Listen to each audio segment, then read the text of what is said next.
Voici comment on choisissait dans le début de l'Église les hommes qui devaient servir.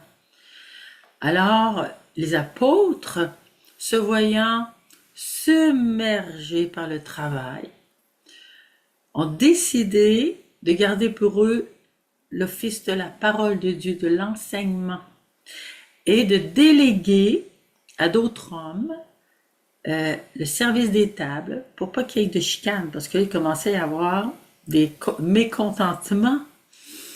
Alors, les apôtres ont dit, choisissez des personnes qui ont une bonne réputation, qui sont remplies de l'Esprit Saint et de sagesse. Je trouve ça beau parce que quand on veut choisir un prêtre, un diacre, un évêque, on doit toujours savoir s'il est rempli de l'Esprit Saint. Et je dirais même aller plus loin. Quelqu'un qui veut servir dans l'Église doit être docile à l'Esprit Saint pour faire ce que Dieu veut, comment Dieu veut qu'il le fasse. Parce que Dieu est amour, l'Esprit Saint est amour. Et si je choisis quelqu'un qui est rempli de jalousie, qui veut avoir un poste pour bien paraître, qui veut avoir de la réussite auprès des autres, ce n'est pas un bon choix.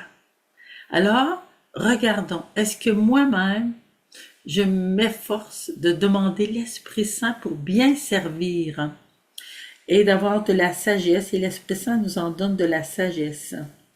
Donc, les apôtres, pour être assidus à la prière et au service de la parole, délèguent des hommes remplis de l'Esprit Saint. Et voici ce qu'on dit d'Étienne. Étienne, homme rempli de foi et de l'Esprit Saint. Le premier qui est nommé, le premier qui sera martyr. Il est rempli de foi. Ça, c'est important. La foi, c'est pas un raisonnement, c'est recevoir, de croire. Qui est Dieu? Comment Dieu s'est révélé?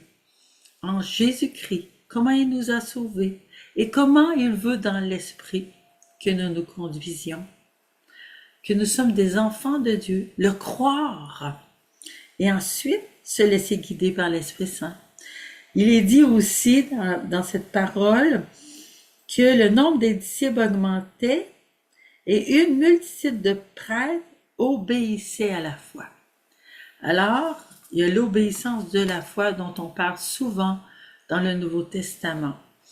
Une obéissance à ce que nous est donné de croire. Et non pas nos idées, nos raisonnements humains, notre gros bon sens humain. Il nous faut être élevés dans la foi pour que l'Esprit Saint nous guide, parce que l'Esprit et la foi vont ensemble. La foi, c'est l'enseignement de vérité. L'Esprit, c'est un esprit de vérité qui nous conduit dans l'amour. Alors, je te souhaite une bonne journée